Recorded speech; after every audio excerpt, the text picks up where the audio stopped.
Bonjour à tous, j'espère vous trouver en bonne santé. Je souhaitais m'adresser à vous dans ce nouvel épisode de la crise sanitaire. Depuis un certain nombre de semaines, notre territoire voit le virus se propager à grande vitesse et nous avons vécu des moments extrêmement tendus au sein de notre hôpital avec un personnel soignant qui faisait un travail formidable. Et c'est pourquoi d'ailleurs, il y a quelques semaines, avec les maires de la vallée du Gé, nous avons pris une initiative pour demander au gouvernement, à travers Madame la préfète et l'Agence régionale de santé, de pouvoir anticiper cette situation qui devenait extrêmement tendue, avec l'appel, s'il le fallait, à des renforts de soignants, car nous manquons de bras, et peut-être la mise en place d'un hôpital de campagne avec des moyens sanitaires militaires. Grâce à cela, nous avons pu être entendus, faire bouger les lignes, pouvoir faire en sorte de recruter de nombreux soignants, ici à Saint-Chamond, mais aussi dans les hôpitaux stéphanois, qui font en sorte de soigner les plus malades d'entre nous.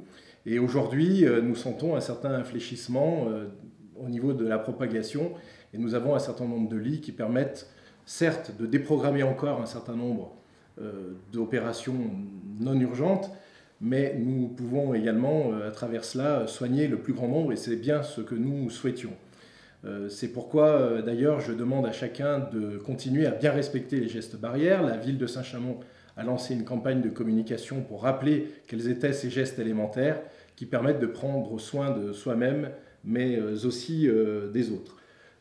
Aujourd'hui, dans notre métropole, dans notre commune, la situation donc va légèrement mieux, mais il ne faut pas baisser notre vigilance. Et c'est pourquoi également nous demandons à notre police municipale, avec la police nationale, d'être extrêmement sévère pour ceux qui ne respecteraient pas les consignes qui sont proposées. Encore une fois, il en va de la responsabilité de tous et de la solidarité de tous également pour pouvoir éviter que le virus ne se propage un peu plus. Nous avons donc un certain nombre d'échanges très réguliers avec Madame la préfète et c'est pourquoi j'étais ravi que ma candidature ait fait consensus pour pouvoir prendre la présidence des maires de la Loire. C'est une fonction bénévole, mais qui va nous permettre de peser encore un peu plus pour faire entendre notre voix et celle des maires, pour pouvoir être entendus et qu'au plus haut niveau, il puisse y avoir des mesures qui soient prises, qui correspondent aux besoins de notre territoire. C'est pourquoi nous avons fait passer également l'idée que nos commerces de proximité doivent être aujourd'hui pris en compte, car ceux-ci souffrent beaucoup.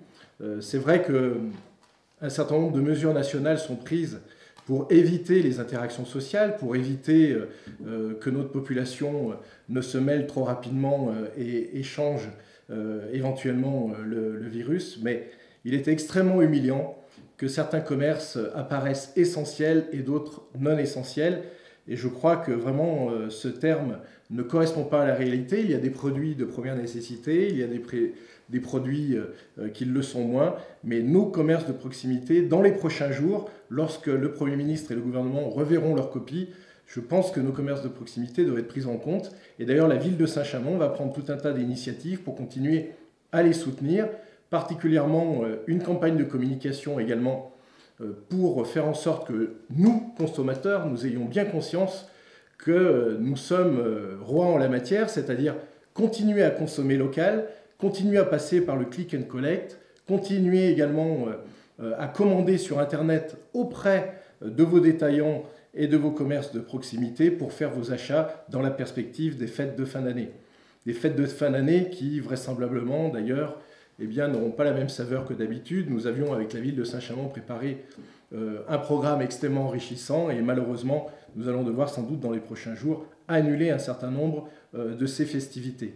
Mais vraiment, j'insiste, vous avez également la main pour que nos commerces continuent à pouvoir travailler à travers ces livraisons, à travers ces drives. Et j'espère bien que dans quelques jours, le gouvernement reverra sa copie pour alléger les contraintes auprès de nos commerces de proximité, dont on avait vu dans la première phase qu'ils étaient extrêmement précieux et l'on pouvait retrouver le goût du terroir, retrouver le goût de l'échange avec nos commerçants de proximité. Ils sont l'âme de notre commune, ils permettent de la faire vivre et il faut continuer à les soutenir en allant commander commander également chez eux.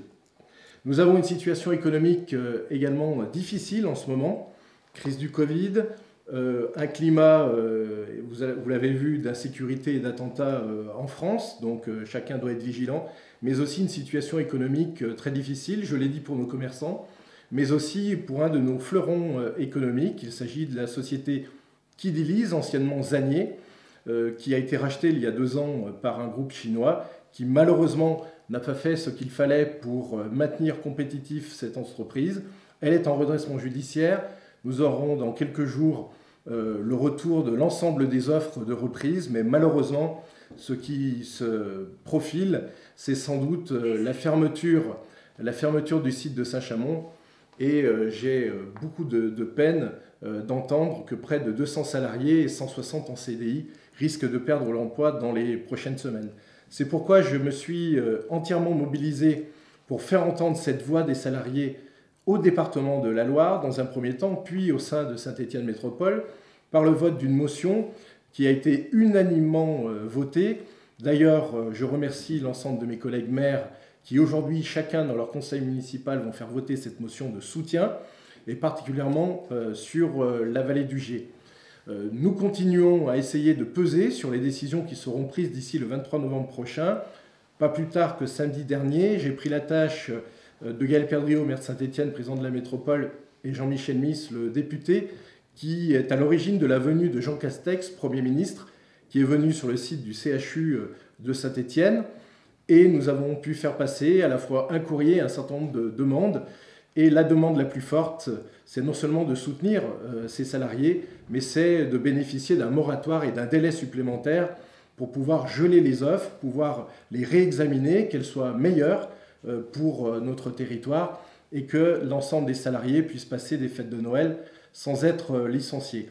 Je crois que le Covid, malheureusement, sert également d'alibi pour un certain nombre de fermetures d'entreprises. Et là, c'est à dénoncer avec beaucoup de fermeté. Et je suis écœuré de ce qui s'est passé ces dernières années à travers cette entreprise qui est connue mondialement et qui est vraiment une entreprise qui vient de l'histoire de notre ville, avec beaucoup de savoir-faire et de nombreux salariés auxquels je pense énormément et que je continuerai à soutenir jusqu'au bout. Voilà ce que je voulais vous dire pour cette nouvelle phase de difficultés dans notre commune, mais comme souvent, nous allons continuer à être tout à fait volontaires et volontaristes pour surmonter ces difficultés, continuer à faire ce travail de fond avec une campagne de communication là aussi qui a porté ses fruits à l'extérieur, sur Lyon, pour attirer, j'allais dire, une nouvelle clientèle, mais aussi de nouveaux habitants sur notre commune. Aujourd'hui, de nombreux habitants cherchent à vivre hors des métropoles, hors des centres très denses urbains, et de venir habiter des villes à taille humaine, des villes à la campagne, comme la ville de Saint-Chamond, qui a encore de nombreux atouts. Et je ne doute pas que dès que la situation s'améliorera, nous allons pouvoir retrouver une grande attractivité et également beaucoup de prospérité au niveau économique et commerçant. En tout cas, nous poursuivons nos efforts, les travaux sont en marche sur l'espace public, les rénovations de places, un certain nombre de rénovations également de voiries sont en cours. Nous continuons le travail avec l'ensemble de l'équipe municipale qui est entièrement affairée au quotidien pour continuer à assurer la continuité du service public, mais aussi à développer tous nos projets et tirer Saint-Chamond vers le haut. En attendant, je vous rappelle simplement les gestes de bonne pratique. Vous souhaitez de garder le moral, nous en avons besoin, de continuer à prendre soin de vous et des autres et de garder cette solidarité qui honore notre commune.